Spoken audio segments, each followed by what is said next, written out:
Hello class 10th, how are you? Okay, इससे पहले वाले वीडियो लेक्चर में हम लोग यूनिवर्सल इंडिकेटर की बात कर रहे थे, ठीक है। और एक्चुअली यूनिवर्सल इंडिकेटर क्या करता है, ये पीएच वैल्यू पर कलर देता है। कलर से हम पहचान सकते हैं, ठीक है। तो मैंने आपको डेफिनेशन भी बताई थी। Universal indicator is a mixture of many different indicators और dyes which gives colour at different pH values of the entire pH scale. तो कौन कौन सी पीएच वैल्यू के लिए कैसा कलर रहेगा ये हम आपको आज बताते हैं। तो यदि किसी सॉल्यूशन की पीएच वैल्यू 0 है तो यूनिवर्सल इंडिकेटर पर उसका वो कलर, यदि सॉल्यूशन को यदि हम यूनिवर्सल इंडिकेटर पे डालेंगे, ठीक है, तो कलर कैसा होगा, डार्क रेड। ओके, 1 पे रेड, पीएच वैल्यू 2 के लिए भी रेड, लेकिन अब थोड़ा सा डार्क और उसका फर्क पड़ जाता है। पीएच वैल्यू 3 के लिए ऑरेंज रेड,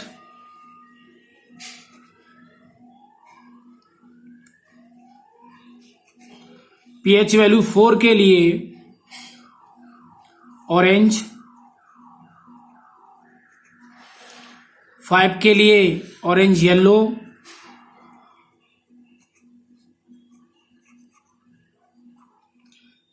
6 के लिए ग्रीनिश येलो,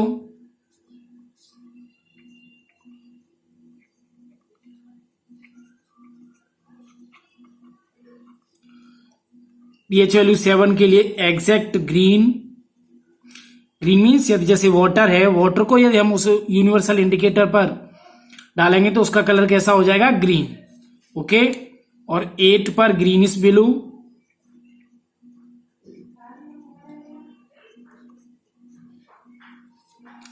और 9 पे ब्लू, 9 पे ओके 9 पे ब्लू, 10 पे नेवी ब्लू, 11 पर पर्पल, 12 पे डार्क पर्पल, और 13 पीएच वैल्यू के लिए वॉयलेट, और 14 के लिए भी वॉयलेट। तो these are colours for pH values at universal indicator. Okay, तो ये कलर्स आपको लर्न कर लेने हैं।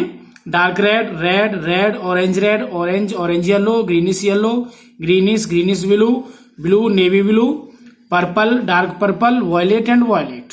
ओके, अब एक्चुअली किस तरीके से इसको यूज करते हैं आप देखेंगे कि एक्चुअली एक स्टैंडर्ड पीएच चार्ट दे रखा होता है, ठीक है। वो स्टैंडर्ड पीएच चार्ट किस तरीके का होता है ये मैं आपको दिखा देता हूं। ओके, देखिए, ये स्टैंडर्ड पीएच चार्ट होता है जो लेबोरेटरी में आपकी साइंस लैब में प्रेजेंट रहता है, या आपको मार्केट से भी मिल सकता है। तो इस पर हम देखेंगे कि पीएच वैल्यू 1, 2, 3, 4, 5, 6, 7, 8, 9, 10, 11, 12, 13, 14, तो इन पे कलर्स ऑलरेडी मेंशन हैं, ठीक है। जैसे 1 के लिए डार्क रेड, 2 के लिए रेड, 3rd के लिए रेड, 4 के लिए वो 3rd के लिए ऑरेंज रेड, 4 के लिए ऑरेंज, 5 के लिए ऑरेंज येलो, 6 के लिए ग्रीनिश येलो, 7 के लिए ग्रीन, फिर ग्रीनिश ब्लू, ठीक है, 8 के लिए, 9 के लिए ब्लू, 10 के लिए नेवी ब्लू, 11 के लिए purple, dark purple, violet, violet, ठीक है। तो अब होता क्या है कि लिटमस पेपर की तरह की स्ट्रिप होती है यूनिवर्सल इंडिकेटर की, उस पर किसी सॉल्यूशन का ड्रॉप डालते हैं। तो जैसे ही हम ड्रॉप डालेंगे तो वहां उसका पीएच जो पेपर होगा, यूनिवर्सल इंडिकेटर होगा, उसका कलर चेंज हो जाएगा, ठीक है। फिर उस कलर को हम, ये जो चार्ट दे रखा होता है स्टैंडर्ड चार्ट, इससे हम मैच करके देखते हैं कि कलर किससे मैच कर रहा है, ठीक है। सपोज करो कि आपने और कोई सॉल्यूशन डाला, सॉल्यूशन डालने पर और उसका कलर यदि डार्क रेड हो जाता है पेपर का, ठीक है, तो डार्क रेड इससे हम मैच करके देखेंगे इस पेपर से, तो वो यहाँ पे मैच करेगा। इसका मतलब गिवन सॉल्यूशन की जो पीएच वैल्यू है वो 1 है। It means it is strong acid. Okay, suppose करो हमने वाटर की ड्रॉप्स डाली उस पर, तो ग्रीनिश हो जाएगा, ग्रीन कलर का हो जाएगा, ठीक है। तो हम मैच करेंगे तो ग्रीन कलर, इसका मतलब क्या हुआ, that is neither acidic nor base.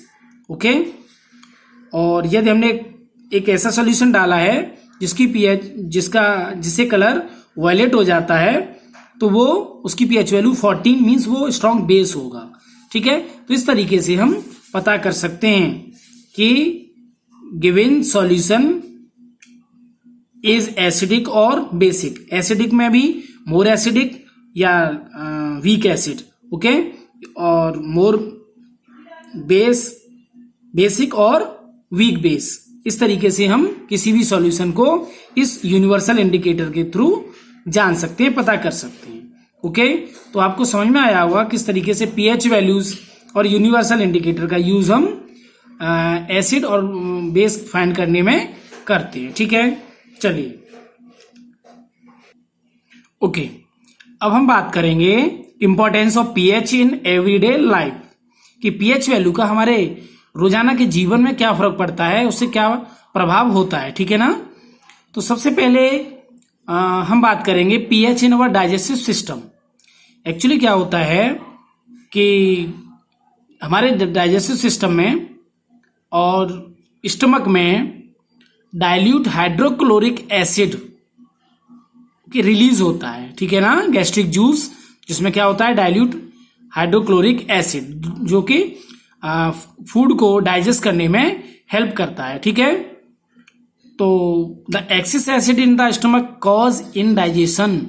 कभी कभी क्या होता है कि ज्यादा मसाले वाला या फिर इस तरीके से ऐसे फास्ट फूड वगैरह खाने से होता क्या है कि एसिड ज्यादा बनने लगता है, उससे क्या होता है इनडाइजेशन हो जाता है, ठीक है।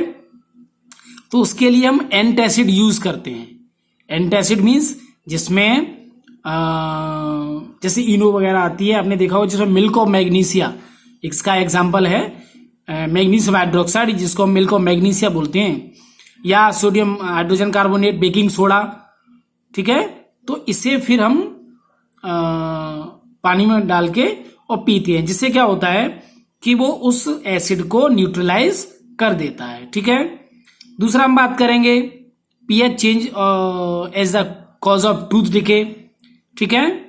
तो एक्चुअली हमारे मुंह में, ठीक है, बैक्टीरिया होते हैं जो कि शुगर को और ब्रेक डाउन करते हैं, ठीक है ना। तो होता क्या है कि tooth decay starts when the pH of acid form in the mouth falls below 5.5, ठीक है। जो शुगर है एक्चुअली एसिड बनने लगता है, लेकिन यदि एसिड की पीएच वैल्यू 5.5 से कम हो जाती है तो टूथ डिके स्टार्ट हो जाता है, ठीक है ना। आपने सुना होगा अपने घरों में बुजुर्गों से कि दांत में कीड़ा लग गया, एक्चुअली वो क्या है टूथ डिके, ठीक है, एसिड की वजह से, ठीक है। तो इसके लिए बढ़िया बेस्ट वे क्या है, इसके लिए है कि हम खाना खाने के बाद और अपने कुल्ला करें, अच्छे से पानी के रिंस करें माउथ को, और दूसरा है कि हमें पेस्ट करना चाहिए खाना खाने के बाद। इससे क्या होगा कि पेस्ट में क्या होता है, वो क्या होता है बेसिक होता है, ठीक है, और बेसिक होने की वजह से वो उस एसिडिटी को एसिड को मुंह में खत्म कर देता है, ठीक है। ऐसे ही यदि हम बात करें, ठीक है, तो सॉइल की जो पीएच वैल्यू होती है बेस्ट, जिसमें कि जो क्रॉप्स हैं या प्लांट्स हैं वो अच्छी तरीके से ग्रो करते हैं, वो लगभग 7 के आसपास होती है। तो यदि 7 से कम या ज्यादा होती है तो वो एसिडिक या बेसिक, उस कंडीशन में क्रॉप्स अच्छे से या प्लांट अच्छे से ग्रो नहीं करते। तो उसके लिए फिर हमें उसमें पीएच वैल्यू 7 लाने के लिए फर्टिलाइजर्स का यूज करना पड़ता है, ठीक है। तो इस तरीके से ये कुछ एवरीडे ऑब्जर्वेशंस एवरीडे लाइफ में इंपॉर्टेंस और पीएच वैल्यूज हैं, तो आपने अच्छे से पीएच वैल्यूज, यूनिवर्सल इंडिकेटर, इनके बारे में बहुत अच्छे से समझाए। नोट्स बनाइए, प्रॉपर लर्न करिए, ठीक है। नेक्स्ट वीडियो लेक्चर में हम शुरू करेंगे सॉल्ट, बहुत इंपॉर्टेंट टॉपिक है। Okay, thank you.